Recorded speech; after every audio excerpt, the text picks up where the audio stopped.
Or maybe I won't see it if it goes live. I don't know. Are we live? We are live right now. We are live. Okay. All it says is scheduled on my end, but I do want to say hello to everybody. Welcome to Wrestleview Live number 100. Oh, now it says live. Okay. It just finally came up.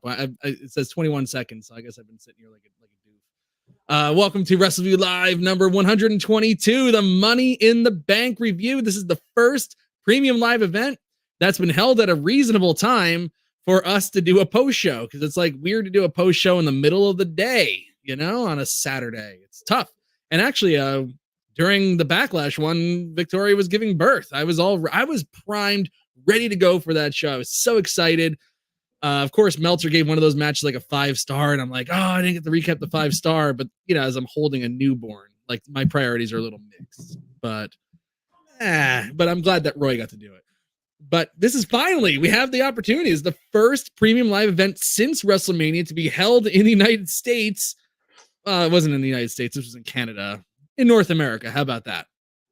Where we could actually do it. Fair enough. Yeah. It's like North America. So we could actually do a live post show for you. Welcome to the show. I'm Mike Tedesco. That's Roy Nemmer. Tons and tons to talk about. And it's great to see it. Let's just say hello to some of the people, because I've missed these people. It's been a while since we've been able to do a live show. I have like 3 kids. It's like stupid. The last time we did one of these, you only had 2 kids, right?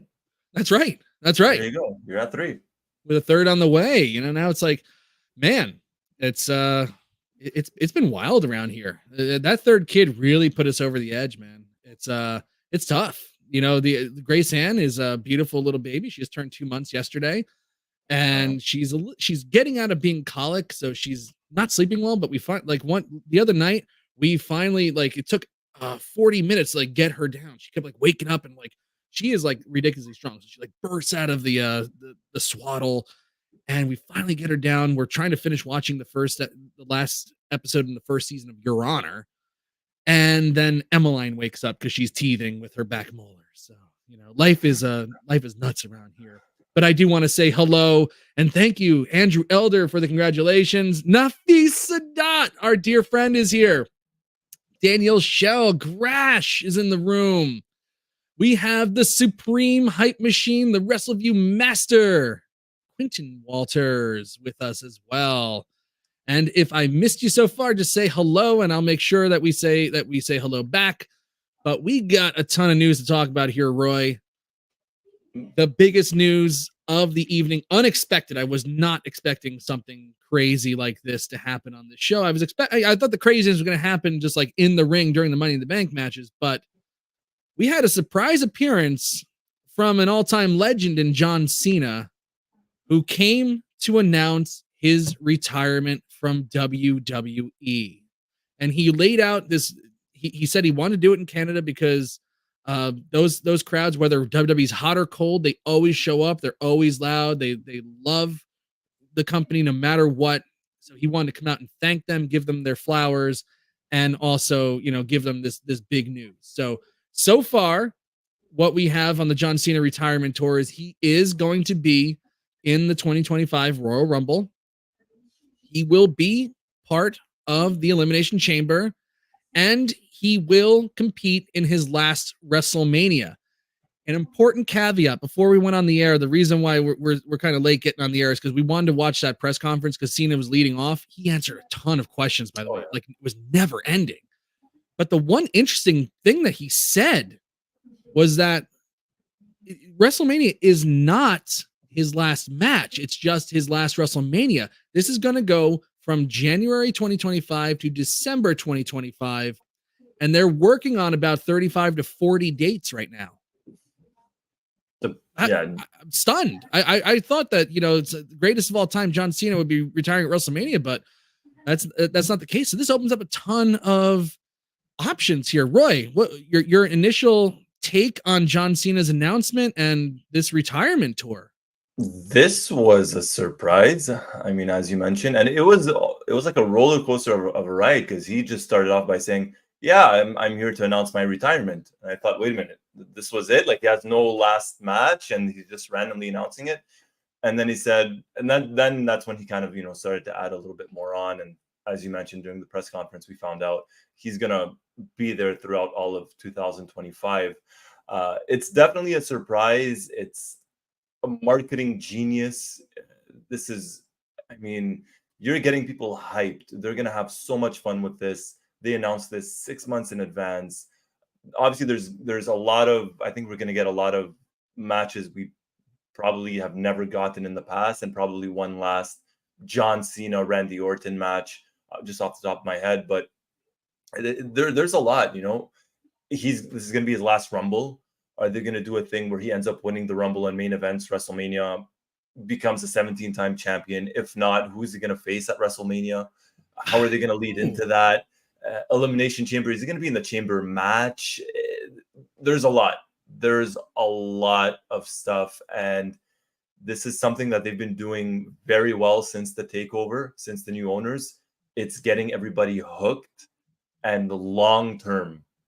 And they've done just that with this. Yeah, every single thing about these shows now is big picture. I think that's the best way to describe it. Is, a lot of people tonight, were kind of upset with some of the booking decisions, but I'm like, you got to look at the big picture.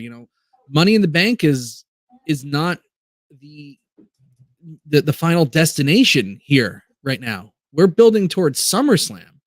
So I know, and actually, in a way, I do appreciate, sometimes that Vince McMahon would, try to swerve people on finishes at shows like this and pull out and give moments out.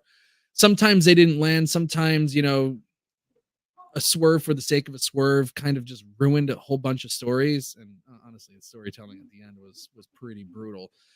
But this was a show where kind of, everything that you kind of expect to happen did happen. And that's good. Sometimes that's not a bad thing. If the action delivers, sometimes I don't really care if I could kind of see what's going to happen, because that means it's making sense, and the final destination again is SummerSlam. So, I understand, I get that, but anyway, I think I was supposed to be talking about John Cena here. Am I right? So it's like one of those things. They are so good at building up these final destination shows. So right now the focus is on SummerSlam, but we also are keeping our eye to WrestleMania every week on Raw and SmackDown. There and NXT, there is a promo for WrestleMania in Las Vegas, because that's their biggest show. Yeah. By far, they want to create as much hype around that as possible. They're having John Cena come out in July to promote a retirement tour that starts in January. Basically, I think he kind of said it's kicking off at the Raw, when Raw moves to Netflix in January 2025. And that was such a smart, again, marketing move as well, saying WWE is going to be on Netflix. I want to be part of that. I'm going to be part of that. So it's like you're getting people to want to invest. Right. And they're making everything that they do seem like it's really cool, can't miss stuff. Yeah. And everything they're doing right now is landing. God, they spent a good, they took a spot in the show tonight to promote Bad Blood in Atlanta in October, and they had this really kick-ass commercial with Cody Rhodes and somebody else, I can't remember, but it was really, really well done. And I get, this is just one of those B show premium live events, but they're trying to make it a big deal. It's 27 years to the day from the first Bad Blood, which is also sadly 27 years since we lost Brian Pillman as well. He died the same day and was found in that hotel room. Yeah. I wonder if they, now it's I wonder if they bring in Lexis King to talk about that, right? I wonder if that's a call up. I'm thinking, and I think Daniel Schell nailed it. I was just gonna say it, and Roy got it right there. Bad Blood, Punk versus Drew, Hell in a Cell. 100%, because look at what they did tonight to make that happen. I mean, they're building up things like that, and making it seem cool and happening. They're doing a great job with the Saudi shows. Everything. They're making every show out to be in the A show. And this is something I remember we spoke about. I can't remember which post show, but we spoke about it in the sense of they're trying to make every single B show become an A show. They started doing this with the Saudi shows. You just mentioned it. They started doing it with that. They're starting to really push. I mean, the WrestleMania Backlash, or whatever they call it, or Backlash, it's always now it's in a different country. And more often than not, the last 2 years, they've knocked it out of the park. They've been very good. Money in the Bank has started to become an A show. Then you have SummerSlam. Now, as you said, they're building up Bad Blood 2 or 3 months in advance with a video, and they're talking about it. They want us invested. A couple of years back, what was it, 10 years ago, Vince wanted to get rid of Survivor Series. Now they're doing War Games. It's been 2 years. Yeah, it's like can't miss. Nuts. It's can't miss. It's can't miss. And look at the promotion that they do around each event. You know, it's not just like a standalone event.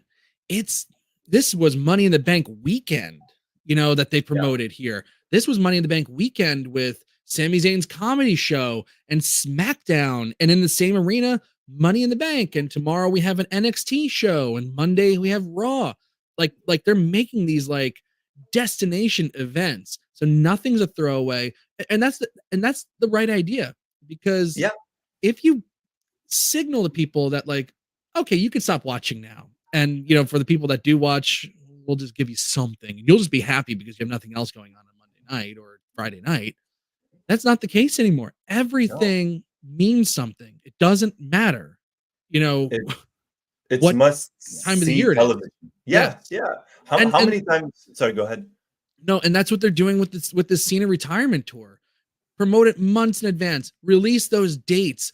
I guarantee you, they're going to do a date at Madison Square Garden. I am going to fall over myself to try to get tickets to that. Because I have to be there for Cena's last show at Madison Square Garden. And honestly, it used to be, my life has changed quite a bit, where like if there was a WWE show in the area, and I'm talking like area, like I'm in New Jersey, but like whether it's in East Rutherford, whether it's in Newark, whether it's in Philadelphia or New York City, Brooklyn, I'm going. Like there was no chance that I wasn't going to go. That's not the case for me anymore now that I have to be a little more fiscally responsible, you know, with 3 girls and a house and a wife as well. You know, she exists as well and deserves to have, be treated well, as well as college funds to think about, and weddings and all that other crap that I have to do. Oh my God, this is terrible. Anyway, I am still going to make sure I go to these shows. Like whatever Cena's last show at the Barclays Center is, Cena's last show at Madison Square Garden, Cena's last show in Philadelphia, I'm there. I will be there. And that's because they've already started building this and making it seem like, God, Mike, you're a dick if you don't go to this thing. You got to be there. Yeah. And now they're and now all these, overseas shows that they're going to do, it's people are going to want to pay. It's like already they don't go too often, let's say to France. I know they were just there for Backlash, but it's like, well, we're not here every day, and now it's Cena's last match or Cena's last appearance. I have to go. I'm willing to pay that premium. I'm willing to pay extra to go because I want to see it. Plus, the product is good. I'm not just going for Cena. The product's good. It's so it's going back to what The Rock said months ago. It's cool to be a wrestling fan again. It really is. It is. Now that you mentioned The Rock, I know. I watched the documentary.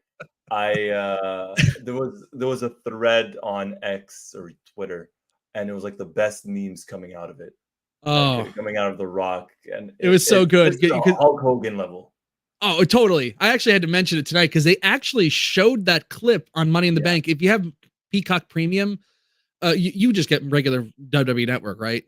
Yeah, I get everything. Yeah. No, but I get everything. Yeah, but like, I have Peacock Premium, so like they're like, oh, for those that are Peacock Premium, you're gonna watch it. I was like, this has to be a troll.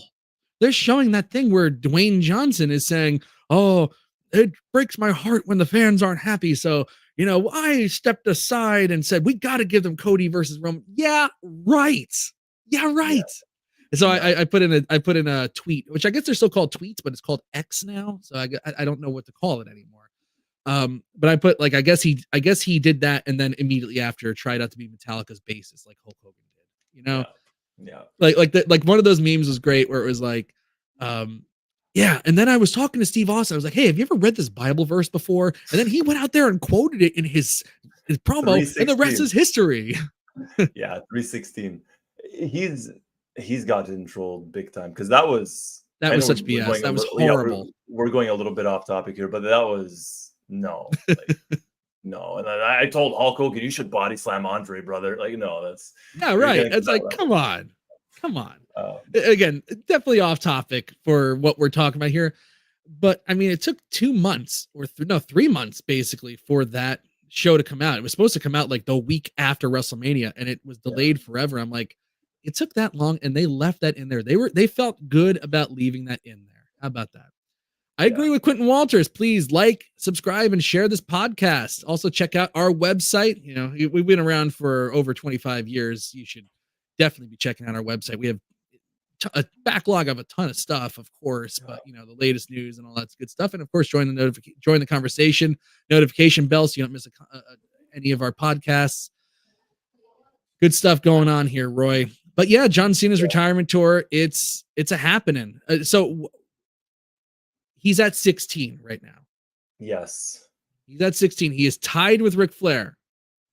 And Yes. actually, in if you're a true wrestling historian, you know that Ric Flair actually does have more than 16 world titles, but there's 16 official world title runs as Right. documented by the companies. But like, there's legitimately way more. I think he's at like 21. To be honest with you. Do you think John Cena at some point in 2025? I mean, I saw something in here. I want to see who said this real quick because I don't want to steal something and make it seem like it's my idea when I actually saw this in there. Oh, I can't find it. Somebody said Cena versus Gunther at Mania 41. Oh, If I would. Gunther were to win at SummerSlam, yeah, sweet tea bag. I like that. But it's a great name, by the way. Damn. Yeah. Flair at 23, according to Andrew Elder, and Lawler at actually 28. Wow. But Lawler won all those Memphis titles, or you know, not to take down anything in Memphis, but you know, he was booking. You know, like Flair at 23 is pretty damn impressive. But officially 16.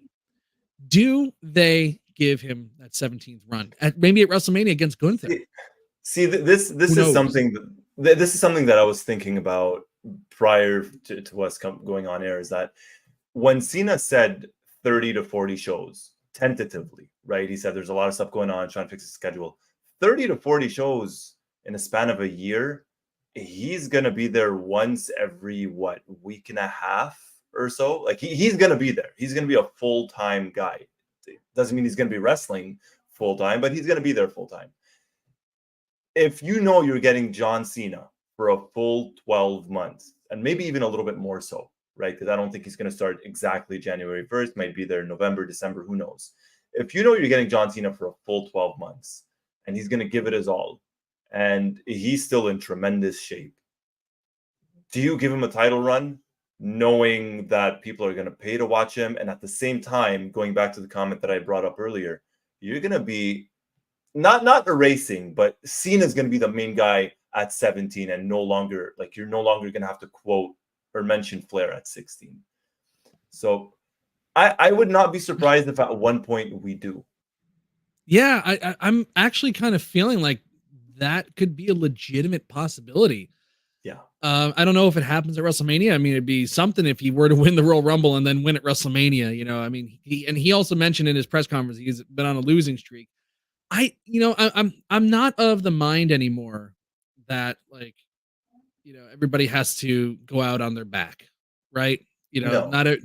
like a special talent like John Cena having one more, you know, it's like the match against Austin Theory at his last WrestleMania was kind of sad. It really wasn't. It wasn't that great of a match, and him losing it just didn't feel right. The idea of it was, I think it was a good idea because they were pushing Austin Theory. He had the look, and Vince was pushing him and all that, and you know, getting him over on Cena. I think it was a good idea. It was just horribly executed. And yeah, all in the follow-up, that. and that's when Vince took over booking, and again, Exactly. you know, it was all in the follow-up, and it really wasn't there. And Vince never really relinquished booking, but yeah. Yeah. I'm looking ahead at this calendar real quick though, and he says it's going to run through December. Yeah, Man, I he mean, like, said. I mean, that's what I'm saying. You get a full 12 months, and like, you know he's going to be there, and people are going to pay to see him. right? I'm wondering like what's like I wonder because usually they don't have a premium live event in December. Like I wonder if they'll do like one of those like Ric Flair things where remember like they had like the Ric Flair's last match show. You know, maybe they'll have like Yeah, John like a show called John Cena's last match, I or don't know. the last date in 2025 for a Raw or SmackDown is December 29th. That's a Monday. You know, does John Cena have his last match on a Raw on Netflix? Oh my god, I don't know. I don't know. I don't know. Do they? How much of this do they already have planned out? Yeah, that's the thing. I don't know what they have hammered out. I'm just looking ahead and just trying to like thinking of some They, options here. I mean, the sky's the limit though. Really, it's so exciting. yeah, I mean, we mentioned Gunther earlier. There's a possibility of Cena, hopefully not, but you never know. Cena Rock. You could get Cena Punk, Cena Cody, Cena Oh Orton. yeah. Who knows who else? And these are 5 names that we just mentioned just like that off the top of our heads. So somebody said on Twitter tonight or X, sorry, that they're like, screw it, just give us John Cena versus CM Punk on that first Raw on Netflix. That would bring in some subscribers. I'll tell you that much. Shit, that really would. That would bring up a lot of subscribers. And that move to Netflix is, oh my god, like it's massive. It's massive. Huge. I don't have Netflix. I got rid of it a couple of months back. I wasn't really using it. I'm gonna be getting it. I don't have much of a choice. I'm gonna be subscribing back. But yeah, you're my go-to guy. Oh no, don't worry. No, I'll get it. No worries about that. But it's the other thing that for those that watched the press conference is that Cena was adamant. Like this is it. He's like, after this, there was a question, are you going to retire the jorts? And he said, I'm going to retire the jorts, even though they're just coming back in fashion. He's like, after that, you're going to see me in a suit. Like this is it. He's really building this up to be. That's it. One last year, one last run, and there's a lot. Do you give him the title? Who do you have him feud with?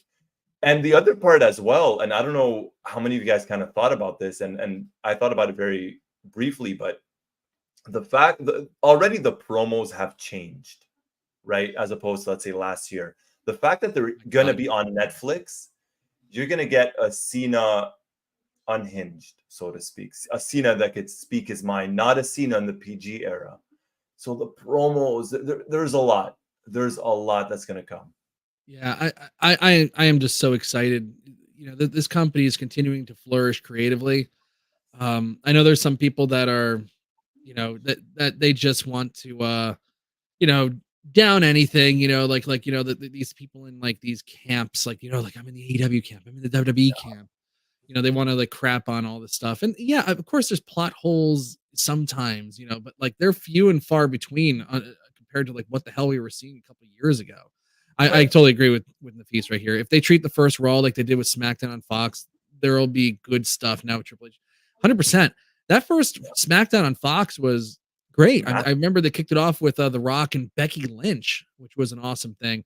Yeah. But it kind of ended on a sour note with that Brock Lesnar squashing of Kofi Kingston. That was like just classic Vince. Do we get Cena Brock?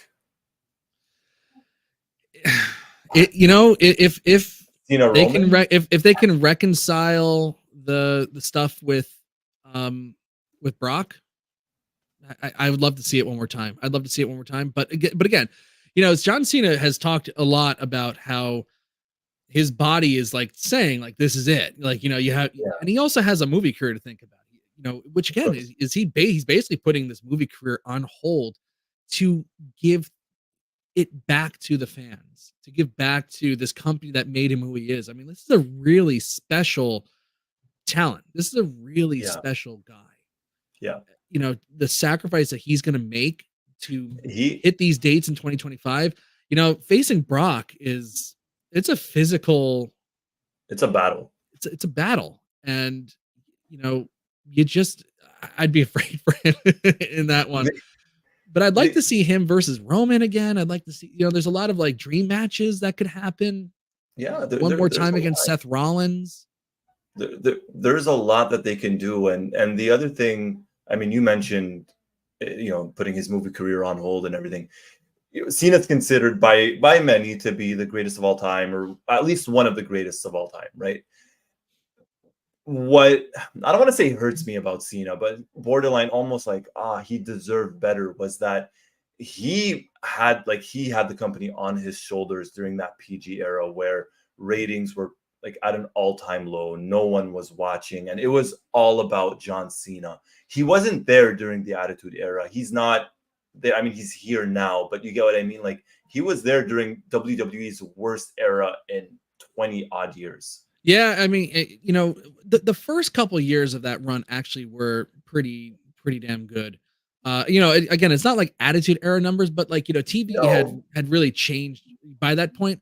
But I mean, like, Cena was still on those Raws that were doing like 4 million views, but he was also on those Raws, and really, it's not really his fault, but it coincides with that decline, that Vince McMahon decline. That really kind of just like killed everything. And the super, and again, like Daniel Shell says, the Super Cena stuff started getting a little out of hand. There's a lot of sins. Like, I can't say that like Cena's, at even the crux of the reason why, we had a champion that was never on the show for months on end, and the title is the main focus. That's the main storyline of this thing. This is a simulated battle, and if everybody's fighting for anything but the world title, it kind of just seems stupid. It didn't really work out. It was an experiment. I don't know how great it worked out. I mean, it led to some big events, but it also led to one of the lowest dips in the company, and then the pandemic finished everything off. But Cena, his run, that first half of that run, saw business definitely go up, and anytime Cena's name would be on something, like if he was, there's multiple examples of like, an event where, John Cena wasn't booked, and then, he gets booked, and the advances just skyrocket. House show circuits, like when they would bring him back for one-offs on the house show circuits, like those things would go through the roof. He is definitely a draw. The problem is that they didn't build any stars during that time. His time, and that was the real problem. Yeah. Oh yeah. But I mean, fortunately for them, they were able to somehow get out of it, and they're building stars now. Yeah, they're building stars now, and I'm glad that Cena, at least for a year, will get to be part of it. And that's kind of what Money in the Bank was all about tonight. Yeah. Like, I really appreciated that for the most part. Like the Money in the Bank, both Money in the Bank matches contained performers that aren't like the main attractions in their divisions. It's like you had Jey Uso and Drew McIntyre in the men's, and like they're definitely big, but like Andrade is still establishing himself, right? Yeah. LA Knight, he's definitely a name. He's definitely over. But it's like he's plateaued a little bit. Yes. But then you have Chad Gable, you have Carmelo Hayes that had chances to shine. On the women's side, it was basically, except for Io Sky, all up and coming, and I guess Naomi, I suppose, Naomi, the veteran presence. Usually Natalia gets that role, but it was Naomi this time. Tiffany Stratton, Zoe Stark, Lyra Valkyria, Chelsea Green. Like, this show was all about, and Braun Breaker facing Sami Zayn tonight. Jacob Fatu and Tama Tonga and Tonga Loa getting, big moments, new to the roster, essentially, in main event angles here. Like, this whole show was about the future and the up and comers and giving these people chances to shine. Yeah. That's the future of the company right there. That's how this that's how they should be doing things. Instead of just continuing to go to the same old stars, there has to be spots for everybody to shine. Yeah, they're not going to that well anymore. We don't have these Legends edition of WWE Raw, and it's you have like Undertaker and Ric Flair, and I'm the biggest Undertaker mark there is. Don't get me wrong, but he follows you. He does follow me on X. Yes, we follow each other. It's an Undertaker thing. Follow for a follow, of course. It's a follow for a follow. Yeah, he followed me first, and then I'm like, fine, Mark. No, but. They're not going to that well, and they don't have to go to that well. That's the good thing. You know, it's not like they have to. No, they don't. They're not. They're building stars. Jacob, we're gonna talk about it. Jacob Fatu, holy crap. I'm impressed. And I've seen him a couple of times before WWE. Braun Breaker, a future WWE champion. Hands down, no argument. They're building the stars and they're doing it very, very well and very smartly. So I'm excited. I'm excited. Yeah, it's gonna be great. All right, Roy, what's the next thing to talk about from tonight? I mean, next thing, if we're going to go in order of kind of what happened. Well, we started things off with the men's Money in the Bank, and I was not surprised about this. I'll let you, Mike, take over. I was not surprised about this, and I had predicted it, and I told you guys what I thought was going to happen. Yeah, I think we got to talk about this, and then we got to go out of order because this is not the end of this story here. No. So we have Drew McIntyre winning the men's Money in the Bank ladder match. The match also had Jey Uso, Andrade, LA Knight, Chad Gable, and Carmelo Hayes in it. I thought so this show this kicked off the show. I really thought this was a well done Money in the Bank ladder match. I thought the spots were great. I mean, a couple people really had opportunities to shine, and one of them absolutely was Chad Gable. Chad Gable looked the suplexes, suplexing the ladder onto Andrade, the chaos theory out of midair on Carmelo Hayes. That spot where he was holding the briefcase and they pull the ladder out from under him and he takes a flapjack bump on the mat was insane. Was absolutely insane. He shined big. Carmelo Hayes shined big. I thought Andrade had some moments where he looked great. Yeah. Everybody had their moment to shine. You know, everybody had their moment. Chad Gable, you know, I was at the show in Montreal, Raw, where it was him, you know, he main evented versus Sami Zayn and he lost, and then he ended up hitting Zayn afterwards after the match. It was nuclear heat. And since then, they've done such a tremendous job building up Chad Gable. And my worry going into these Money in the Bank ladder matches every single year is certain people are in the match, you know, spot fest, right? Or spot monkeys to do whatever it is they need. Oh, yeah. And I was worried in my head. I'm like, oh, they're going to bring Chad Gable in here and I don't know what they're going to have him do. And no. He looked good. He didn't win. I don't think anybody really expected him to win, but he looked good out there. Carmelo Hayes, if you think about it, I feel like they're gambling a lot. They're putting a lot of stock behind Carmelo Hayes, and to a certain degree, rightfully so. But they had Carmelo Hayes in there with a veteran like LA Knight, with a veteran like Drew McIntyre, with, no pun intended, main event Jey Uso. You know, they have him with Andrade, who's experienced as well. So he's learning. And then you throw him in with Chad Gable, who knows how to work. So I think everybody benefited from this ladder match. And I think it was the right call to have Drew McIntyre win it, especially considering what they did afterwards. 100%. And again, it's all about big picture. I know that, you know, some people are like, oh, it was a waste of a cash in because of what happens later. And essentially what happens later is Drew McIntyre cashes in, adds himself to the world title match with Seth Rollins and Damian Priest, and CM Punk ultimately winds up screwing him. It's fine. It's going to be fine, you know, because they did the same thing last year, essentially, where like Io Sky cashed in her Money in the Bank contract relatively quickly. And on the men's side, they held the briefcase until WrestleMania. And it died down at one point with Priest. So you kind of forgot that he had it, and not in a good way. Right. It was just like, oh yeah, what are they going to do with him? You know, and actually it turned out okay. I mean, I do have my thoughts on Priest run, which we'll get to in a little bit. But I think it's going to be reversed this year. Now, like the Money in the Bank contract is its main purpose is to just add a little flavor to somebody. Either let you know that they're an up and comer, or it's going to be used to advance a storyline in a major way. For Seth Rollins, it was something where it showed that he's an up and comer and it advanced the storyline in a major way. Sometimes they make mistakes, you know, like Baron Corbin having it, Damian Sandow won it one year. I think, did Wade Barrett win it one year too? I'll have to check. I'm going to check that right now. think Wade Barrett won it one year, and that didn't work out either. Yeah, there was some like just some really poor Money in the Bank winners as well. But for the most part, it's supposed to be about advancing a storyline or building to something else. And this was used perfectly because it's Yeah. all about he did. No, sorry, that was no. I don't No believe he Wade did. Barrett, right? No Wade Barrett, Orton, Damian Sandow, Cena, Ziggler, Sandow, okay. Alberto So it was Del just Rio, Sandow. Jack Swagger, Mr. Kennedy. Jack Swagger. Yeah. Okay. It's like there have been mistakes. Yeah. Mistakes have been made. But look, this serves a greater purpose because basically for SummerSlam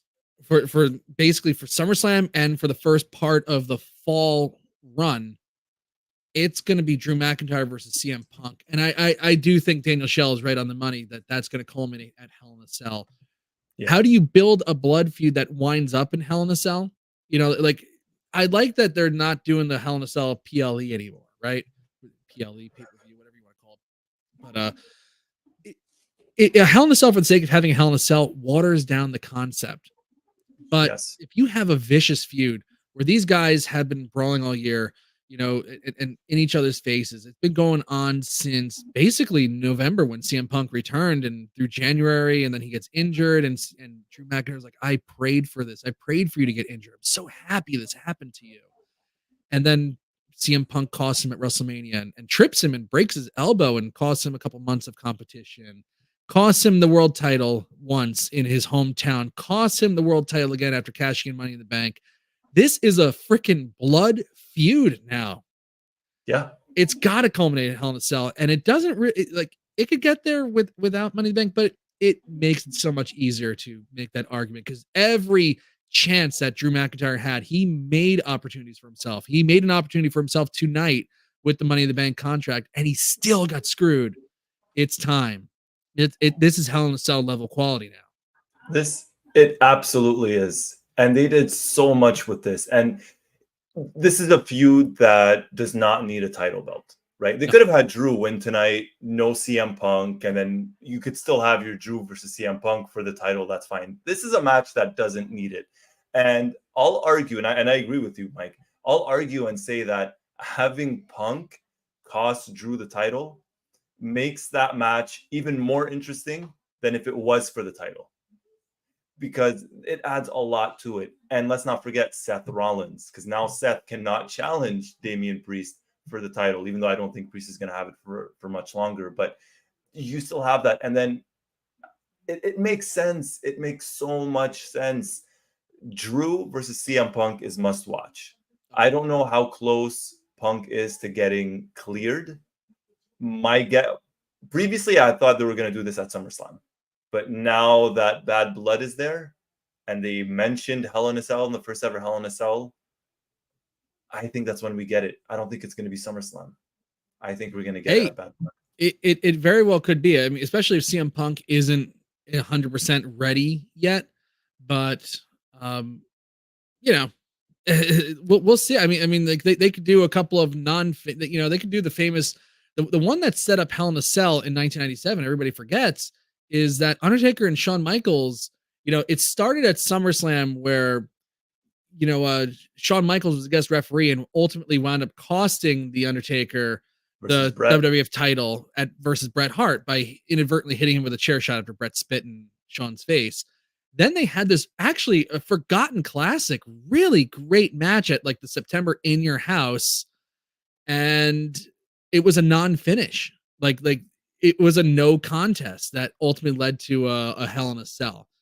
They could follow that same pattern, and build right up to the Bad Blood show again.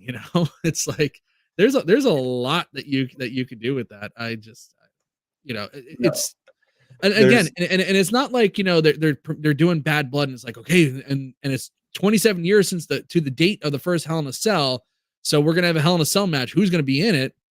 It's like it organically builds to it. That's so smart. And if they felt like the Money in the Bank contract was important enough to cash in here and make this part of that story so that Drew McIntyre has absolutely it would be lame if like Drew McIntyre was in this match talking about how CM Punk has screwed him at every opportunity, and then he's just like a guy that goes through the ladder bridge and doesn't win the match. If he's going to be in this match, he has to win it so that Punk could cost him that one last opportunity. And it also builds up, which we haven't even talked about this yet. Seth Rollins had a gentleman's agreement with Damian Priest that, okay, if I win the title, you're at a Judgment Day, and if you beat me, I will not challenge for the title as long as you're champion. CM Punk cost Seth Rollins another title match. He cannot challenge for the title as long as Damian Priest is champion. So that is a twofold, multiple pokers in the fire there. There's just so much. There's so many smart moves that came out of this to build for the fall and beyond. Daniel Shell on the nail on the head again, because I was just going to say that Hell in a Cell could be Punk, Rollins, and McIntyre. Yeah. Oh yeah. There's so many ways they could do this. We could sit here and make an argument sitting here right now in July saying you could have two feuds or a feud or whatever you want to call it involving CM Punk, Drew McIntyre, and Seth Rollins, and somehow have this drag on until WrestleMania and have it make sense. They were able to stretch out Cody versus Roman 2 years in a row. Yeah. And I believe in the booking here. Like it again, totally different Mike Tedesco. I saw Nafis Sadat said that he sometimes watches back that Hell in a Cell 2019 review that I did. I think I was by myself doing it, and I just went nuclear on that Fiend versus Seth Rollins thing because I thought it killed the Hell in a Cell concept dead completely. That red cell and then brutal, so bad, so freaking bad. But like this new Mike Tedesco, I have so much faith in this booking. I feel like they could just do anything, and it's gonna be great. It's gonna make sense. It's gonna be satisfying. This company is going out of their way to really, be fan friendly. Now it's like it's not Vince McMahon versus the fans anymore. I think that was the biggest feud in the last 10 years, and it lasted a long time. Vince versus the fans. Yeah. I still remember that Santa Claus quote that he said, the fans of Philadelphia are upset that Santa Claus shouldn't come out. I was like, shut the. That's not why. That's not why. No. It's the company now is miles ahead of where it was a year ago, and it's only getting better. That's the scary part in a good way, is that it's only getting better. It's not like, okay, well, it stopped being good a month ago, and no. Long-term booking. We've been mentioning it for a long time now, for a while. We're getting it. We are absolutely getting it, and everything ties into something, right? Somehow, some way, and 100%. It's fun. It's all good stuff, man. It's all good stuff. And this Money in the Bank match was good. I thought the world title match let's talk about that real quick. Yeah, of course. Because I do want to talk about Damian Priest and his run so far. Now we are about what are we, 3 months into it? Yeah, we're 3 months. It's April. Yeah. I think he has done some decent things here, but he hasn't really distinguished himself as anything other than a pretender. He's not really a contender. It's like he's definitely a guy holding the title. But what I saw tonight and what I saw at the match in Scotland and all throughout this run really is moments where he makes like either something ill-fated happens to him or he just isn't capable of thinking on his feet. I noticed in the Money in the Bank matches tonight, there were a few spots where a couple of the rookies thought on their feet. Okay, so like for example, Sami Zayn went to go do an Arabian press onto Bron Breakker, and he was going to come up short and land on his face. And Breakker, who hasn't been wrestling for very long, Roy. Look, you could look at his Wikipedia. The guy has not been wrestling for all that long, but he has it in his blood. He just knows it, right? He's a Steiner. He's a Steiner, right? He ran up and actually took a really nasty knee to the head. He saved Sami Zayn. twice, by the way. There was the once off the ring or off the ropes. He took the step, and the other one off the barricade. Right. And during the women's match, there were a couple moments where the women saved themselves. You know, like there was a spot where Lyra Valkyria was going for some tornado DDT. I think she slipped. Io Sky kind of held her up, and they did all these things subtly. So don't tell me that like, oh well, you know, he's just new to this. You know, like this is a new spot for him. Like these are all big moments for all of these talents. You know, Yeah, it's sink or it's a swim. yeah, it's a big deal for Lyra Valkyria to be on the show. It's a big deal for Zoe Stark to be there. And did they hit everything? No, but they're professional enough and wise enough to think on their feet. Oh, he's going to come up short. I need to compensate. It's not like Miz, you know, where he let R-Truth do that somersault, you know, plancha, and it's just like, oh, I'm out of position, and R-Truth just takes a flat back bump on the floor. Yeah, you know, it didn't have the wherewithal to think, oh, maybe I should try everything I can to protect my opponent. That didn't happen. It's not like Bill Goldberg kicking Bret Hart in the head. no. Okay. You So had Logan Damian Paul Priest, versus Rey Mysterio. Sorry. right? So smart. Yeah, 100%. Great callback right there. He saved his life, by the way. It seemed like he could have saved his life. Damian Priest needs to be thinking, I'm the champion. I got to make sure that I'm protecting myself and I look good here. There was a spot, the spot that I'm talking about, I think everybody knows what I'm talking about here, is Seth Rollins hits him with a Falcon Arrow and he covers him. And I guess there was supposed to be a thing where Drew McIntyre's music hits and it breaks up, you know, and they just kind of like break up the pin. Or maybe he just, I don't know, maybe he didn't hear the referee hit the mat the first time. I don't know what the hell happened here, but he got pinned 1, 2, 3. The referee had to stop counting. And you can actually see, if you look at the replay, Damian Priest realizes what happened. He goes, oh, he actually covers his face. He's actually just like, I cannot believe I just did that. Yeah. But you know, if you're not sure, you're the champion. You have to be in the mentality of protecting yourself.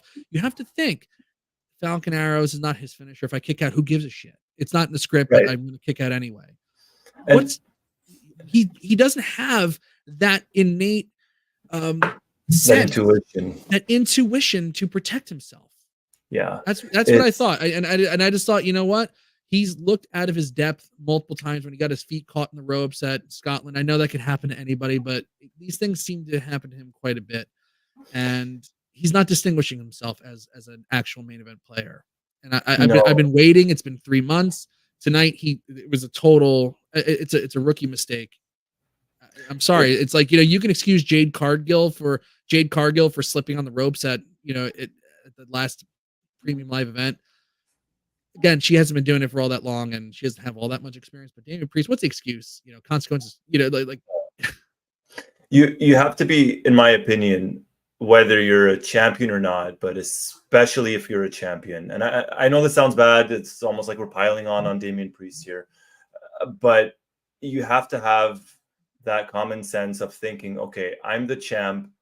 Let's say the referee messes up. Let's say it's a fast count. Let's say whatever it is. I have to be ready at 2.5 to kick out if the music doesn't hit. If I feel like the referee's doing a fast count, like you have to be ready for these things. And, you know, you mentioned it. He really wasn't. And I don't know if it's the opponents he's faced. I don't know if it's because of the Judgment Day. I don't know what it is. I don't feel like he is convinced that he's the champion.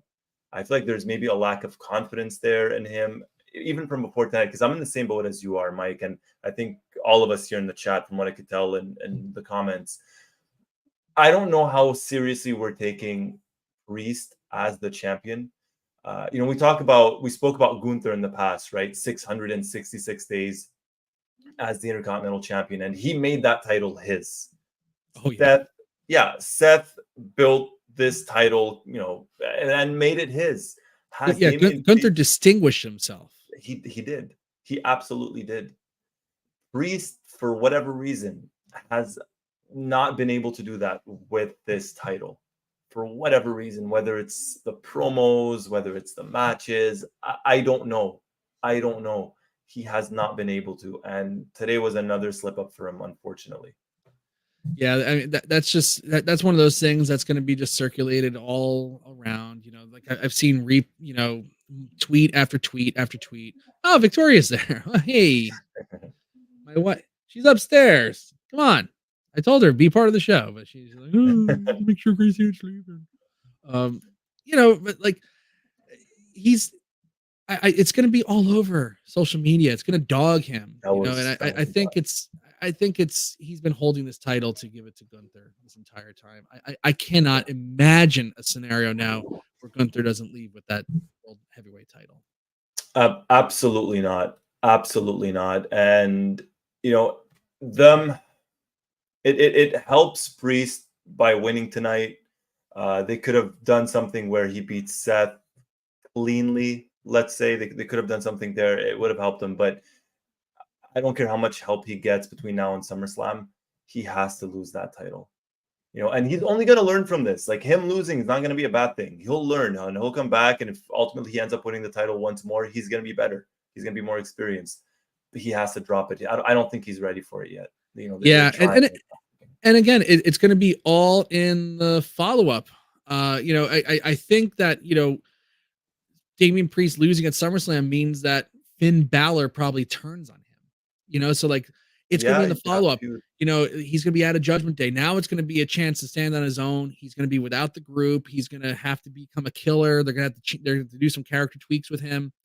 There was an Undertaker chant tonight, because everybody's heard about the Undertaker stuff. He definitely looks like him, but or gives off that vibe.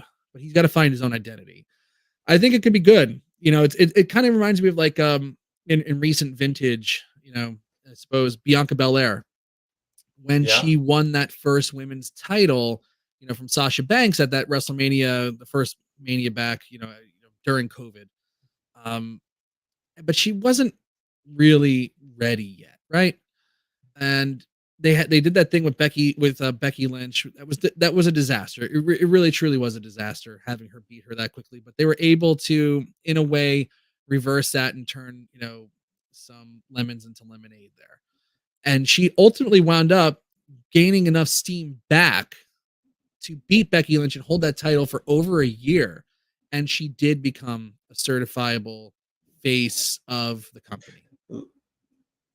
1,000%. Let me ask you this. The Judgment Day have had 2 world champions, right? Finn aside, I mean, like, as part of the Judgment Day, Damian Priest and Rhea Ripley. One in the women's, one in the men's. Priest on Raw. I'm not even going to talk about Cody Rhodes and SmackDown, just on the Raw roster. And you have Rhea Ripley on the women's roster. Who looked more like a champion? Who looked like a believable champion out of those 2? Sure as hell was not Damian Priest. It was not. It wasn't, and it wasn't even close. Honestly, that group's been weak without her. They've done some good stuff with the Liv Morgan thing. And again, I think that's gonna Destination SummerSlam. That's gonna pay off there as well. Finn Balor ultimately goes off with, I think, Liv Morgan, and maybe Dominic in there. I don't know what they're gonna do. But there's a lot of options for Damian Priest to rebound and actually get stronger in losing the title. This is not the end for him, but I think this, like you said, this is going to be a learning moment. I think there's going to be some kind of come to Jesus moment where it's like, okay, you know what, I wasn't ready for this yet, but we're doing this now, and get him that confidence so that when he eventually does win it again, I think he will be a champion again. And again, he's the champion right now. He hasn't lost it, but we're fantasy booking our heads here. But if and when he loses that title, I do think that some good things will come of it. And when he wins it again, he'll be much more prepared and much more believable as a champion. Because right now, it's it's kind of like we forgot that he had the briefcase. I think they forgot he had the briefcase for a little bit, and he got lost in the shuffle. Then he kind of won it. It's like, okay, Damian Priest is the champion now. What next? Yeah, they and they had a chance last year. Sure as that wasn't going to happen this year, but they had a chance last year to give it to LA Knight, who was red hot at the time. They didn't. They gambled on Damian Priest. That was a Vince move, by the way. That was a Vince. And in all likelihood, it probably was. They gambled on Priest. It doesn't always work out. I don't think it worked out, but I mean, we just spoke about it. Maybe his next reign will be better. He's going to learn from it. Yeah, and again, like we are living in like still some of the post Vince stuff. Vince took over, booking 100% completely that night after WrestleMania 39, and he didn't lose it again until the Endeavor thing finally happened, and that was October. Like very early October, and then they were like, "Okay, we've seen how you operate. I think it's best if you just look at the bigger picture, global stuff here, and work on getting us a TV deal." And now it's like, but we still have, what do we do with Damian Priest as Mr. Money in the Bank? We could do what we could do what they did with Austin Theory, which was not great, or we give him the title, give him a chance, and the chance it just didn't work. No, it didn't. And Jamel, I brought up the comment a couple of moments ago. A lot of guys, I'll bring it back up. I mean, we could talk same thing for Roman Reigns. When he first got the title, they tried really, really hard for different reasons. It wasn't working out. Could be the same with Priest. When Priest wins it again, it might be significantly better. Who knows? Who knows? And someone who, a bit of a segue. I don't know if there was something else you wanted to add. I'm good. Somebody who I think will ultimately become a world champion was in action tonight, and it was Mr. Steiner himself, Bron Breakker. What I was surprised by this, to be very honest, and kind of disappointed, because I really, really wanted Bron to win. I don't know how it helps Sami having the title. I don't think he needs it. This would have been great. I don't know. Do you think maybe they see it as too soon for Bron? And then what do you think of the match? Okay, so Bron Breakker is without a doubt a major superstar that's just waiting for a big opportunity to break out. I don't think he's going to take the traditional route of start him with mid-card titles and then he'll work his way up to the main event. I think this guy is going to be explosive, and I think it's going to be when that rocket gets strapped, it's going to be very quick. I think he'll be at the top very, very quickly. In the meantime, you just got to just bide your time with him. I think it is a little too soon for him to be the Intercontinental Champion, only because it kind of does fit into like this whole character that they're building for him, where this guy who's intensely bitter. He was bitter about being left out of the King of the Ring tournament, which led to him having an unreal, I like that beatdown of Ricochet is still that splat from when he lawn darted him into the truck and he took a flat back bump from like 3 feet in the air, 4 feet in the air onto the concrete. That splat still echoes in my ears. When it happened, I just go, like it was that shocking. I stopped recapping and I had to rewind it to watch it again because I was like, he's dead. He's got to be dead. Then he power slams him through the car windshield. It was an unbelievable beatdown. I think they gave him an out tonight, a really great out too, and he looked phenomenal through this. I don't think he loses much of anything by losing this match. He hits that clothesline over the commentary table. He comes up limping. They called it immediately. They did some great storytelling there. He's limping. He goes for the spear. Sami Zayn kicks him in the knee to turn him inside out and hits him with a haluva kick for a slip on the banana peel win there. Oh yeah, Victoria was watching it with me that night. It was just insane. That was an insane bump. But I don't think he loses much here. Sami Zayn continues to be the miracle guy. He beat Gunther. That's ending that 666 day reign. So it's, you don't want it. I guess, you want to have him be a worthy successor. I guess you don't want it to end. And again, it would have gotten like that win would have gotten lost in the shuffle tonight. Who's to say that they don't have a match on Raw and, an out of nowhere title match? They did that a couple of weeks ago with the tag titles in the Judgment Day. In the Judgment Day beat Miz and R-Truth for the titles in an unadvertised match. It was just made on the show and in the main event. That was it. Who's to say that, Sami Zayn isn't, Bron Breakker comes out and Sami Zayn's like, okay, you had another match, and he wins on Raw, which will have a lot more eyeballs on it than Money in the Bank. And that would be the focus of the show. That's where you might want to do that as well. there's a lot of options here. Again, I don't think he loses anything. He looked great. That scaling the ropes and hitting that Frankensteiner was ridiculous. Him hitting He the ropes at 23 miles an hour is ridiculous to me. It's just insane. He's he an unbelievable talent. he took the best of Rick, the best of Scott, combined them, and just he's a freak. He's an animal. That Frankensteiner off the top rope, he was leaning backwards prior to jumping up, like prior to wrapping his legs around Zayn. He was leaning backwards. Yes. How? And Freak athlete. Freak. absolutely. He doesn't lose anything. I don't think by any means. I don't think he loses anything by not winning tonight. Maybe it's because I'm not a fan of Zayn having the Intercontinental title, so I was kind of leaning more towards Breaker having it. And as you were talking, I was thinking about it, especially when you mentioned Zayn beating Gunther. How about Gunther winning the title at SummerSlam?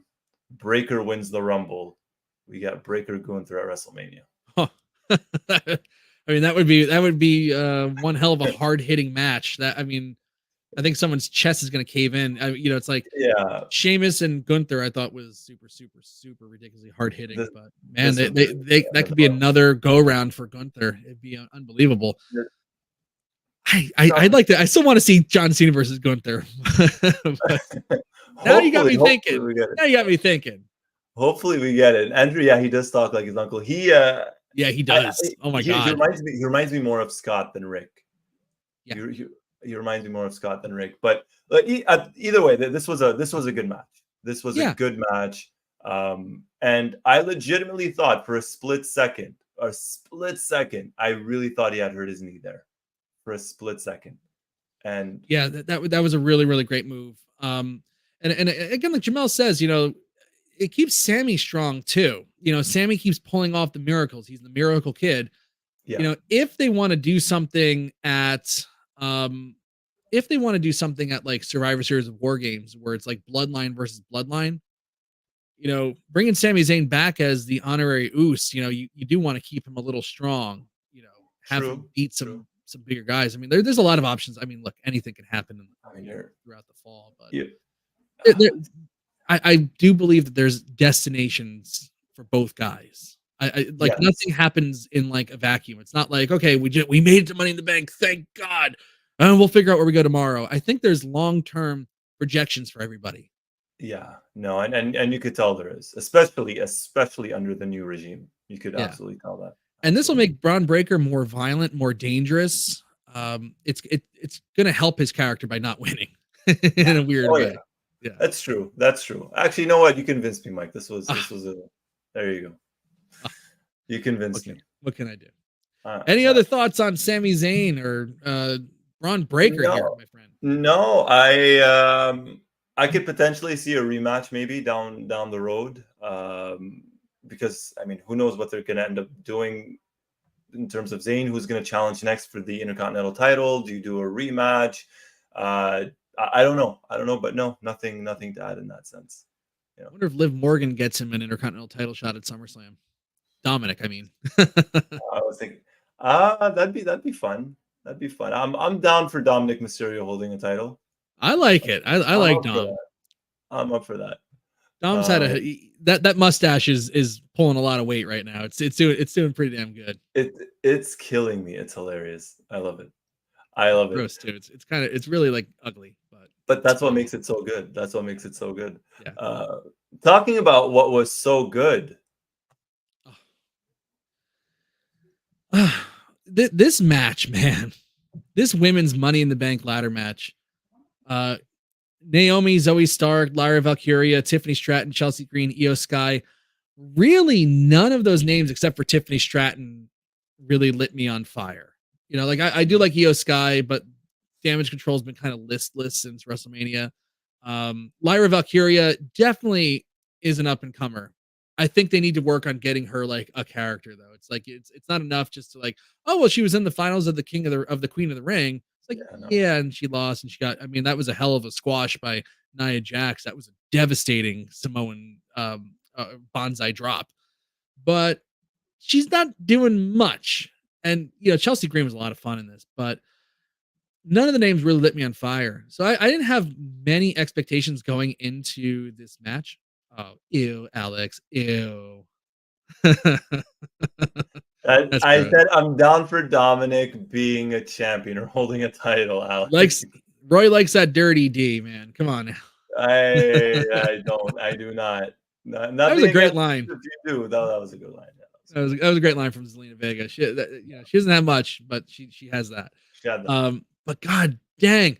And honestly, when the match started, there were a couple sloppy spots. Io Sky definitely saved Lyra Valkyria there. Zoe Stark pulled off a miracle with Lyra as well. And but they did have that nasty Samoan drop onto the ladder that came up short, and then that senton. So I was like, oh boy, this match is like early on. I was like, this is falling apart really quick. But man, it picked up steam, and the risks that they took in this match tonight. Each and every woman, Io Sky hitting Zoe Stark with that Michinoku driver off the ladder onto a ladder bridge. The bump that Chelsea Green took. Chelsea Green added so much to this match. Right at the beginning, she's doing some comedy. She's doing, she's afraid of heights. She instead of getting a ladder like everybody else did, she stayed in the ring and tried to, vault up to the briefcase, which obviously is impossible. But she winds up overcoming the fear of heights and then gets pushed off the ladder out of the ring through two tables at ringside. She took one hell of a nasty bump. Yeah. One of many people taking some nasty bumps, but that was the biggest one of the match by far. And it ultimately culminates with Tiffany Stratton winning. I think this wound up being better than the men's. The crazy spots. I saw a meme tonight that it was like this guy like writing a story. It was Triple H booking the show, and then they all died. The end. It's like that was like how he booked it. He's like, okay, you're gonna kill yourself here. You're gonna kill yourself here. You're gonna kill yourself here. The end. And Tiffany wins. I thought it was impressive.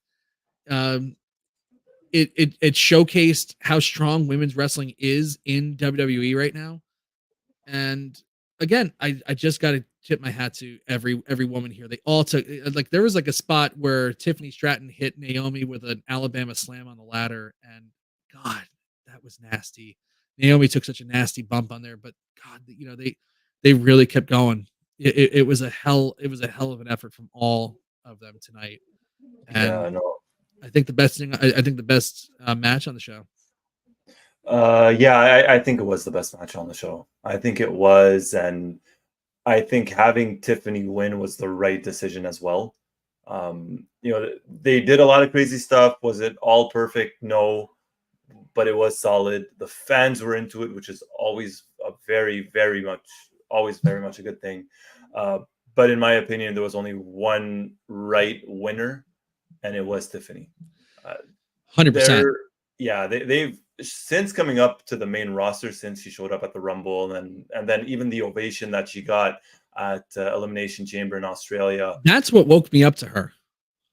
She's been, she's on SmackDown, so I recap her. I never really watched much of NXT. I'll watch like one NXT show a month or something, and I'll tend to watch their pay-per-views or premium live events. More than me. So I have an idea of who she is, right? When she showed up on the main roster, she got a pop. She showed up on SmackDown, she got a pop, and you could legitimately tell she was surprised by it. And she continues to grow, continues to get better. She's good in the ring, good on the mic. She had that interaction with Trish afterwards, backstage with Jackie that was good. Redmond. That was good. They're building her up, and the good thing about her having the Money in the Bank briefcase is, they're gonna strap that rocket onto her. They have a year to do it. They don't have to do it now. I'm glad she did not cash in tonight, even though I don't think there was any other women's match for her to cash in on. But, she could cash in later on. She could cash in at the Rumble, at WrestleMania, whenever. And they have time with her. Time is on their side. And she has the briefcase. And this is an easy in on getting the title on her. Not that they have time, right? They have Tiffy time. There's plenty. I like that. I like that. How did I miss that? I'm disappointed. Tiffy in the bank, Roy. Come on now. Tiffy in the bank. Tiffy in the bank. She really is great. You took the words right out of my mouth. you know, that Elimination Chamber ovation was undeniable. And they've really, been very careful with her. They haven't, done too, like too much to either give her or take away. Let's see what we got here. And tonight was the night to pay it off. Like, Yeah. and I think she's gonna hold it for a while. And like that Tiffy time thing, it it, it could be, you know, it really could be like one of those like WrestleMania cash-ins where it's like, oh, you know what? Tiffy times at WrestleMania. Maybe she could even call her shot, right Yeah. away, Yeah. and do it in advance. There's a lot of directions this could go, but I like her winning the Money in the Bank match. She's not, she has that look that like people used to see, in the early 2000s, like those Hmm. early 2010s where it's like, uh-oh, the blonde pretty The girl. blonde. Yeah. She's not that. She's not Kelly Kelly.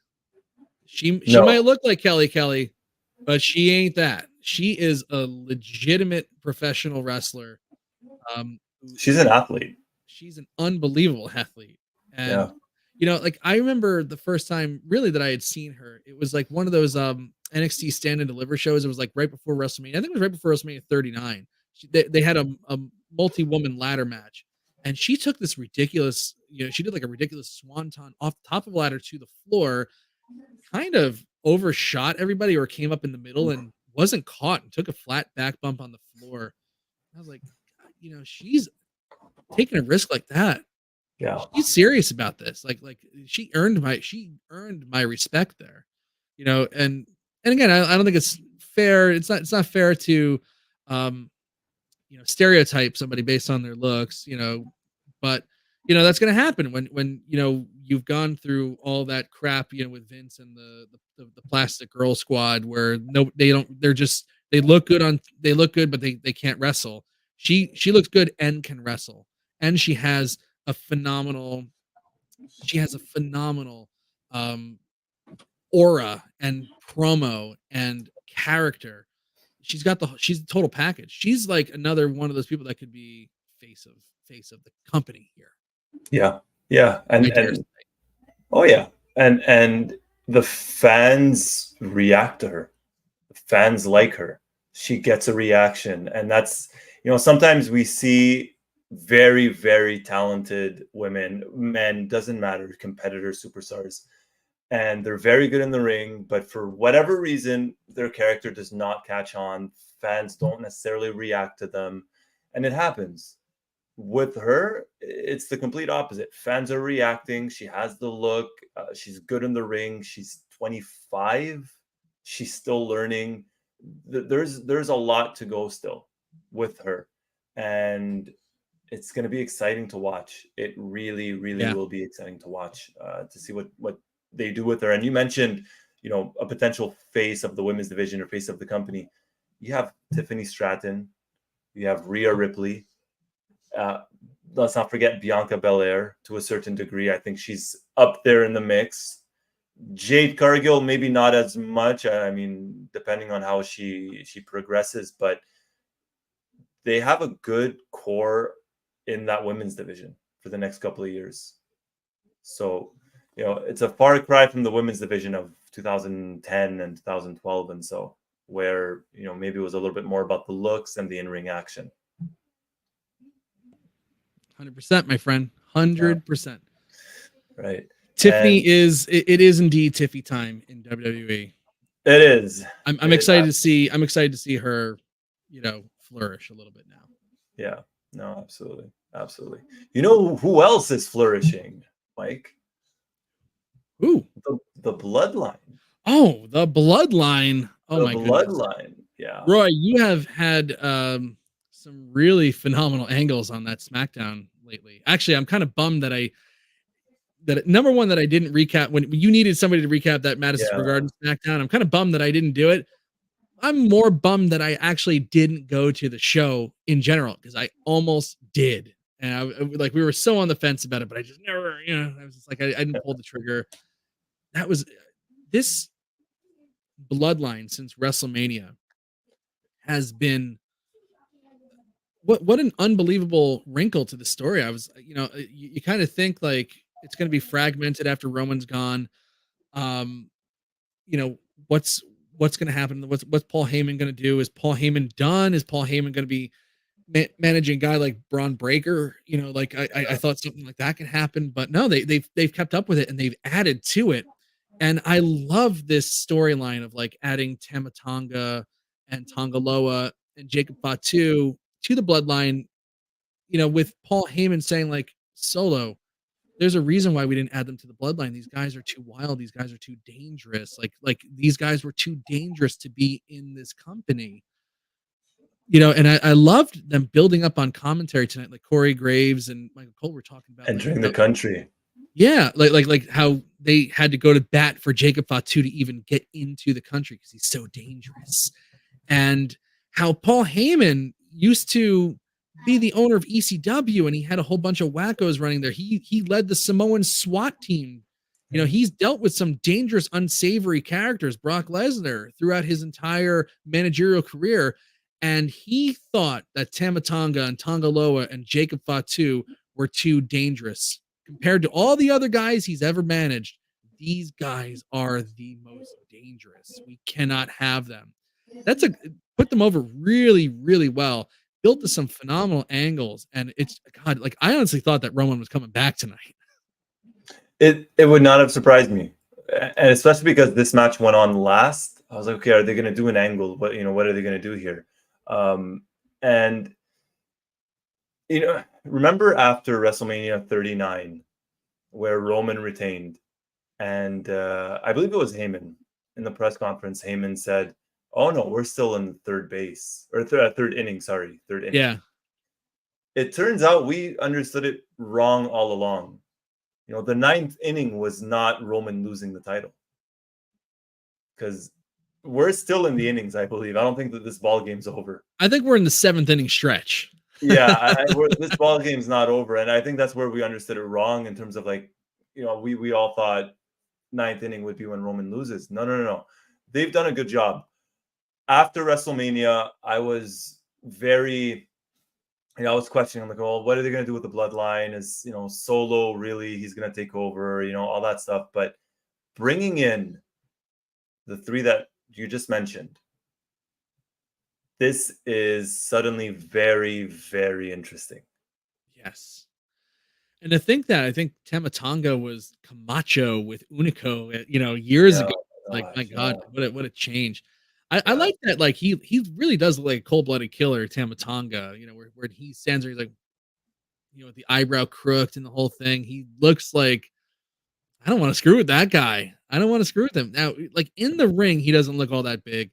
I know there were some people, some New Japan fans that were like, they're not as good as you think. And when I saw Tongaloa, take multiple attempts to give Kevin Owens a low blow, which is kind of like, how did that happen? I think what happened was he was trying to protect. I think he was trying to protect Solo, was it? Solo. I think it was either Solo or Tama Tonga, because Kevin Owens had him up, and I think he was going to punch him right in the head if he went for a low blow. So he wound up giving him a prostate exam first, and then low blowed him. It was an odd one, because Corey Graves even said it. He's like, "Oh, a low blow on Kevin Owens," and Kevin Owens didn't sell it yet. Didn't sell it until the second time. Yeah, that was a little strange, but like ultimately, I thought it was a very good match. It was long. It was longer than anything on the show, and that's how they generally do their main events now. It was about, I think it was almost about a half hour. Maybe it was like 25 minutes. I haven't looked at the official time yet, but it was definitely long, and there were definitely some spots that dragged, where it's like, okay, we extended beat down on Randy Orton, extended beat down on Kevin Owens, but the last few minutes really 24 were pretty hot. They were pretty hot, and again, it's like, the bloodline wins, and I thought Roman was coming back like right at the end when they were like posing. I was like, is that it? It was it, because the main focus is SummerSlam. Solo Sikoa pins the champion. When you pin the champion, generally you become the number one contender. And I think that's the SummerSlam match, which I'm sure some people are looking at the SummerSlam card right now, which is why I think they need to have CM Punk versus Drew McIntyre if Punk is healthy. because the SummerSlam card doesn't exactly light you on fire as it stands right now. As it stands right now, the major title matches are Gunther versus Damian Priest. I think it's gonna be a great match. I don't think Yeah. it's definitely not like brand marquee talent there, other than Gunther. Like Gunther is like the guy. Yeah. Um, Yeah. Nia Jax. Nia Jackson, Bailey, and right now Solo Sikoa versus Cody Rhodes. Cody Rhodes. These aren't like super, but again, it's all in the build and how you do it. But I do think it needs a little more than that. But I also think the promise of like a potential comeback from Roman Reigns and like the extracurricular stuff could really put that over the edge. Yeah. No, it's going to be in the build for sure. It's going to be in the build, and they usually, at least in the last couple of years, they've done some big stuff at SummerSlam. You remember Roman and Brock and that ring being flipped. And, Oh yeah, and everything. They're going to do a lot. I'm not worried about the build up for SummerSlam. I'm not worried about the card, or at least not yet. But yeah, they got to do something, because Solo, as great as the Bloodline has been, I don't see Solo as that leader or as that challenger just yet to Cody Rhodes. But again, it's all in the build. In 2 weeks' time, who knows what I might be like, you know what? Yeah, I could see Solo beating Cody Rhodes. You never know. Yeah, it's one of those things where you got to we got to trust the process there. You got to trust the process. So. But like there's a lot of questions about like what is everybody else doing at SummerSlam? The card has those matches booked, but there's other stuff on the horizon too. Yeah. I think that they are just so red hot. Even the things were like, I wonder what they're going to do from here. Ultimately, wind up being pretty damn good. And yeah. I thought that this match, this 6-man tag, especially because it was in the main event, I just wanted a little more. And the other thing I was a little disappointed about was, as we were just putting over how well the commentary team built up Tama Tonga and Tongaloa and Jacob Fatu, especially Jacob Fatu, the werewolf, the man too dangerous to be in Canada, like they did a phenomenal job with all that stuff. Ultimately, I was like, it was a little disappointing in the execution itself.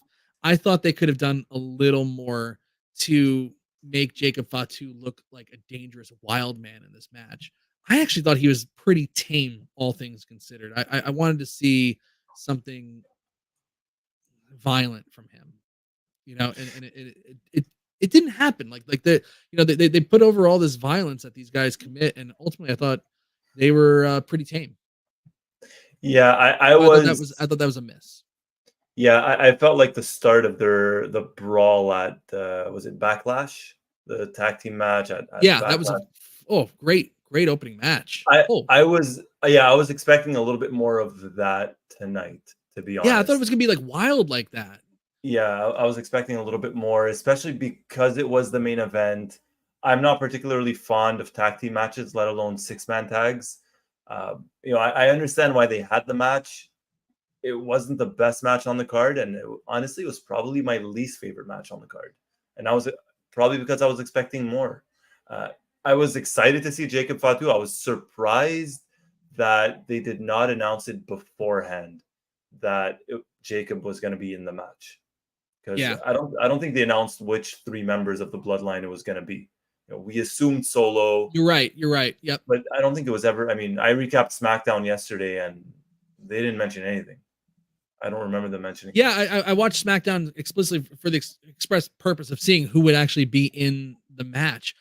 Honestly, I'm like, they kept saying this thing about like, Triple H had to go to bat for him to get into Canada. I'm like, I wonder if like in reality, if he had like passport issues, like maybe that was a thing.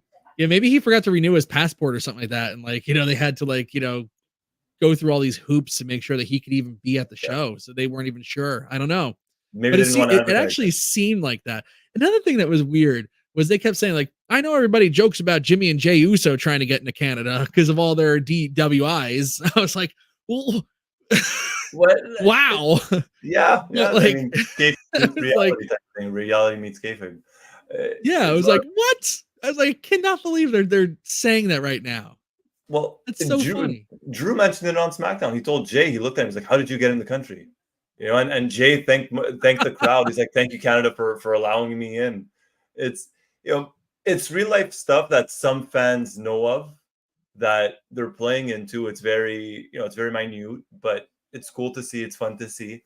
But yeah, you know, I was expecting more from the match. I thought, and I still think Jacob Fatu has the most personality out of anybody in the bloodline right now, more than Solo, more than the Loas. His movement, his facial expressions. It looks like he lost some weight from the last time I saw him, which was, granted, it was a while back. But you know, he looks leaner. He looks good. He looks good in the ring. I'm excited to see what they do with him specifically, especially because, you know, I don't know if you saw his entrance. Well, I mean, you did at the MSG show, but he has his own entrance music. He has the flames. They're giving him something. You know, they're going to push him. And this was a decent start to his WWE career, I think.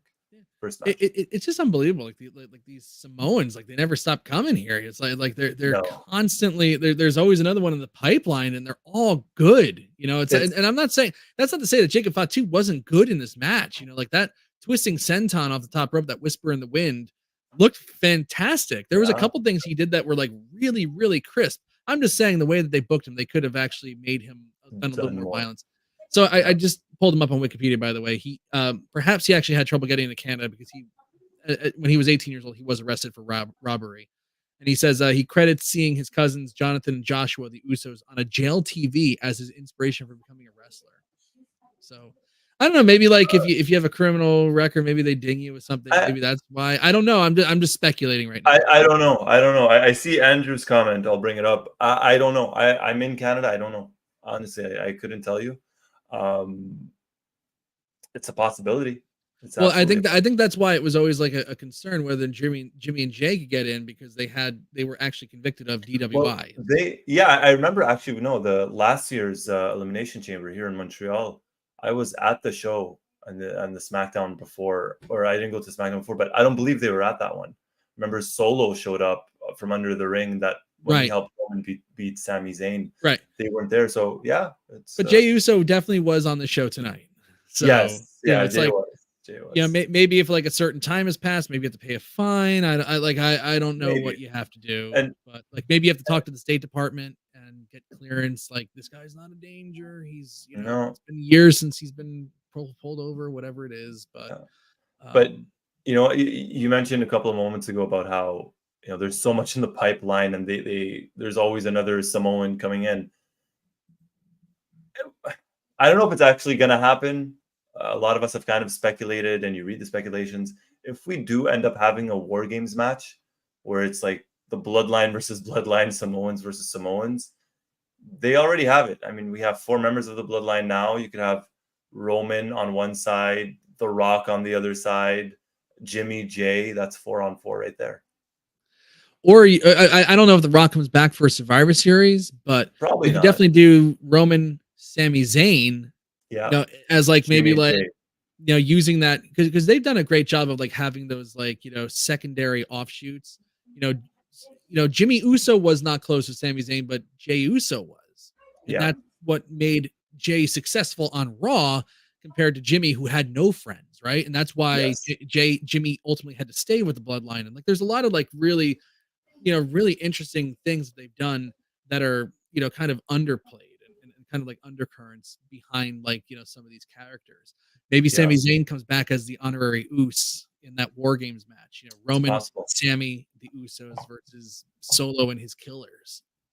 Yeah, I don't know what they do. It's I don't know, but I'm just so excited. You know, wrestling's good, Roy. Wrestling's good all around. You know, AEW is having killer shows.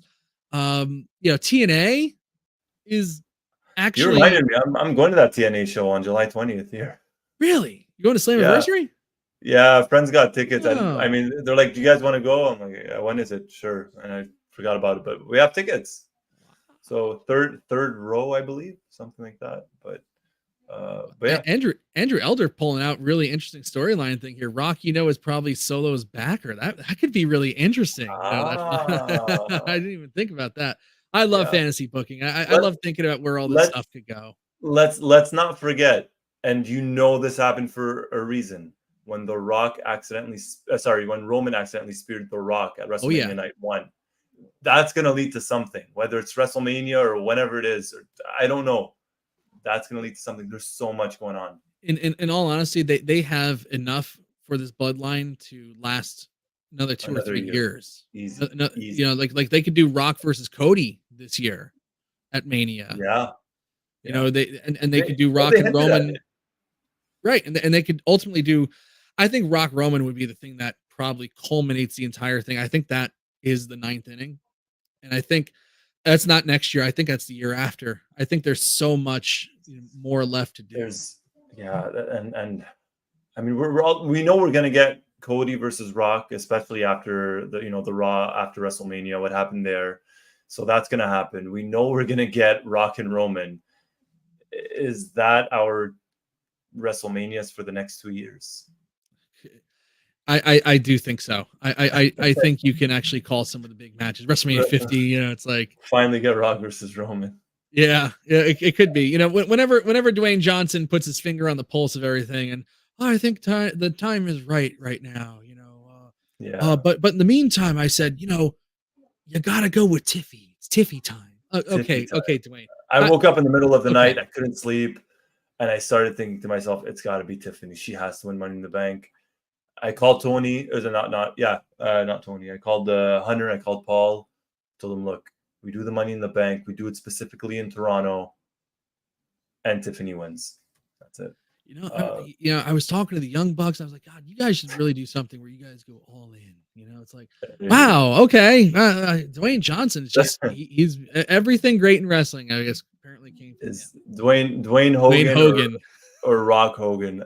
One thing though, actually, completely not related to this, that I was sort of surprised they mentioned was that they did mention 20 years ago in that very building, which was at the time called the Air Canada Center, Randy Orton became the youngest world heavyweight champion of all time. I was surprised they mentioned that. Yeah, well, they didn't mention who he beat. No, they didn't mention who he beat, but I was surprised they mentioned that. It's another change in the system. Yeah. I do like that they. Well, I don't think they should ever mention that man's name again. No, I agree. But I do like that they're not shy. Like Vince liked to think that the company existed in a vacuum, but like they're not shy about saying like, oh, Chris Jericho holds the most intercontinental titles of all time. You know, like they're not shy to say Brock Lesnar's name tonight. I don't think that means that like, oh, a deal with Brock's on the horizon. You know, Ric Flair's not with the company. Ric Flair kind of, I guess, sort of kind of is with AEW in a way, but not really. You know, it's like Rick is just, you know, someone's got to come and get Rick. You know, honestly, like, you know, you see him on social media. I'm on all honesty, I am genuinely concerned about him. And I don't think he has the right people around him right now helping him to make right decisions, but I don't think he's a well man. You know, seems like he's kind of off the deep end and drinking like way too much. He needs The Rock. The Rock can come save him. Yeah, The Rock should come save him. Yes. But you know, like they mentioned Ric Flair. You know, like they you know, on the press conferences they mentioned Vince McMahon. You know, it's like things, you know, it's a little looser. There was a Bullet Club reference. There was a Gorillas of Destiny reference. You know, things that these people did in other companies. You know, so you know that and again they you know, NXT has that deal with TNA right now. You know, where NXT wrestlers are going to TNA and TNA wrestlers are coming to NXT. You know, WWE partnering with TNA, who would have ever thought that day would come? But wrestling's wide open right now. You know, AEW has phenomenal relationships with Stardom Japan and Mexico, and you know, it's just an unbelievable time to be a wrestling fan right now. It's an embarrassment of riches. I can't believe that some people sit and watch this product and are just fucking miserable. It just doesn't make any sense to me. But you know, like it's super cards everywhere. It's just great. Just enjoy the ride while it's happening. God, let's do it. I enjoyed the show tonight, Roy. What about you? I did, and I don't know if it's going to become the norm outside of the top 4 pay-per-views or premium live events where we only get 5 matches and it's a 3-hour show. I feel like that's kind of becoming the norm now, and I don't totally hate it if I'm being honest. But I liked it. I liked it tonight. You know, it was an early kickoff. It started at 7 p.m. Eastern. we were done. Granted, it went a little bit longer than 3 hours. It went till about 10:30-ish or so, if I'm not mistaken. 10:20, 10:30 Eastern. But Yeah. I liked it. I liked it. Yeah, it was a great show. I know that some people are on the fence about the McIntyre cash in, but man, look at the No, big picture. That it that makes just makes sense. this even more of a blood feud. And and the other thing as well with the McIntyre cash in is, maybe in previous years, maybe, the cash in was there to, as you mentioned earlier, help elevate somebody or make that title scene a little bit more interesting. Right now, they're elevating a lot of superstars without the need of that briefcase. Their world title scene or world title scenes are doing very well without that briefcase. So they could afford it right now to go the next year without having a cash in. They have the superstars for it. They have the matches. They have the storylines. They don't need it. It's not like they're in desperate need of building up young talents right now or adding some spice to the world title scenes, because they're not. Yeah, and it's kind of cliche, in some cases, and it's nice to kind of give it a rest. Yeah. Um, and then you do something with it next year. But right now, everything seems pretty solid, and give somebody who's like they're gonna strap a rocket to next time. Yeah. Like right now, like it's just a prop in the CM Punk Drew McIntyre feud. But next year, maybe it goes to somebody down in NXT. Maybe Braun Breaker gets it next year. Like there's a Who knows? lot of options that it could be.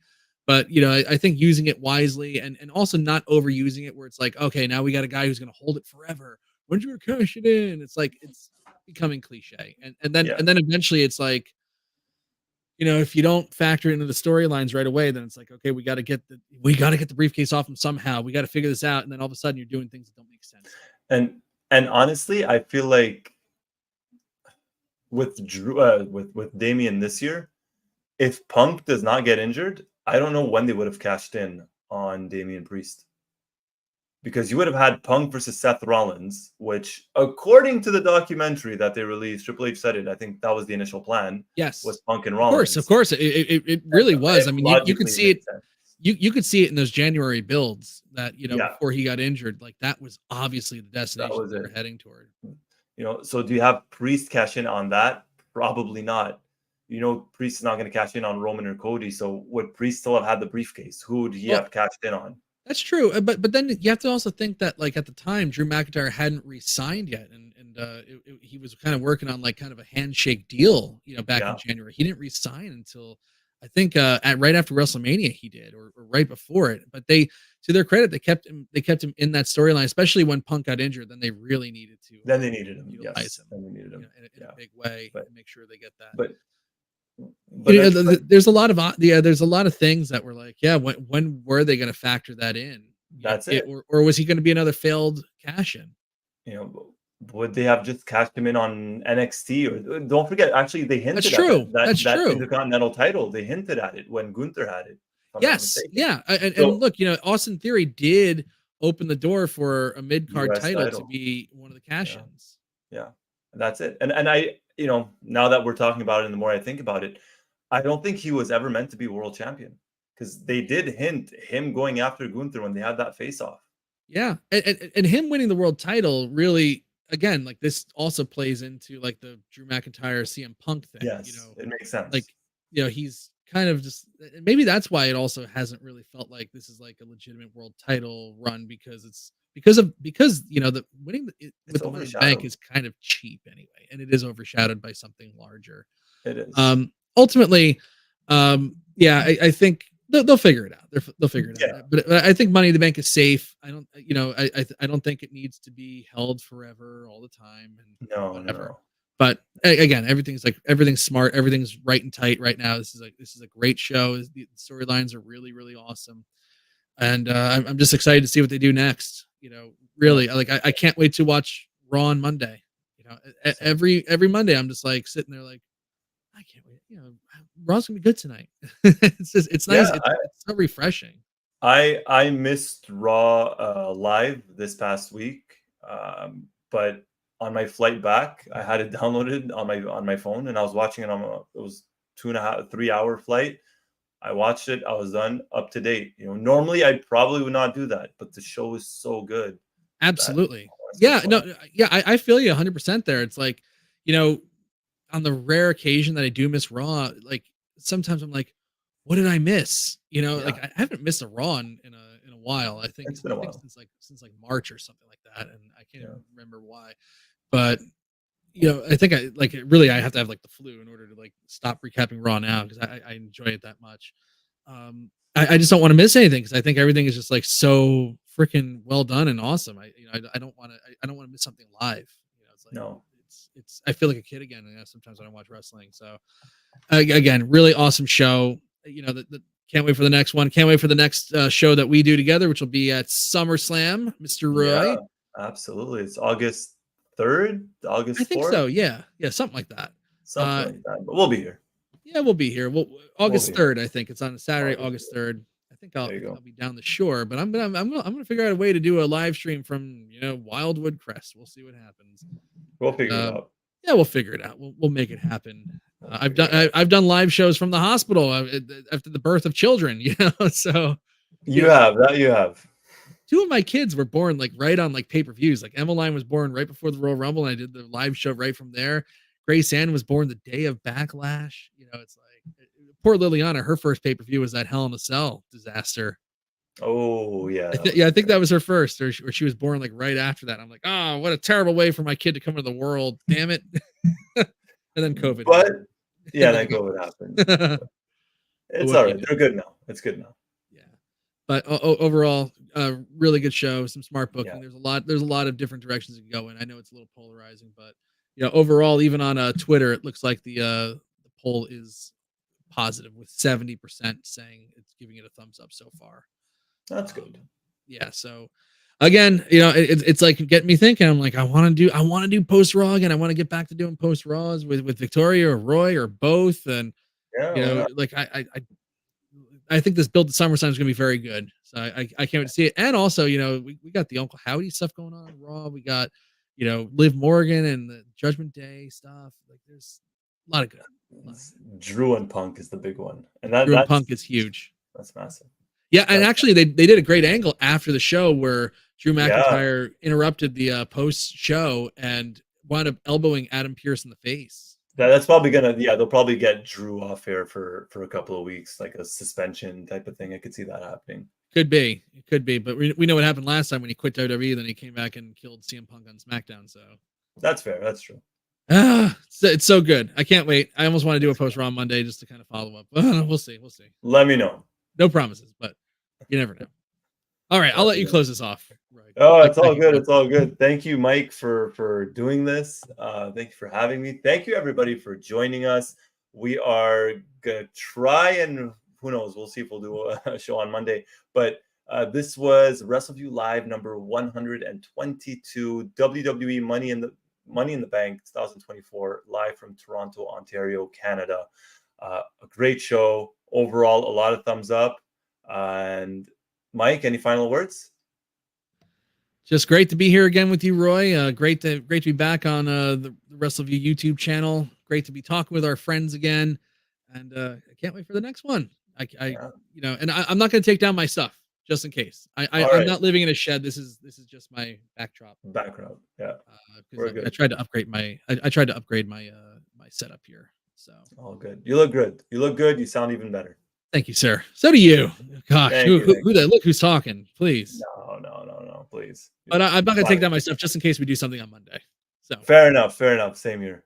Same here. On that note, everybody, hit the like button. Yes, please. If you haven't, hit the subscribe button and do hit that notifications button because you never know when we're going to go live. We might go live on Monday after Raw. Excuse me, after Raw. You never know. On that note, my name is Roy Nemmer of Wrestleview.com. This is the one and only, the living legend himself, Mr. Mike Tedesco of Wrestleview.com. Yes, that person right there of Wrestleview.com. Thank you, everybody, for watching us, for joining us, for commenting, for liking, for subscribing. Until next time, take it easy. Take care, everybody. Good night. Good night.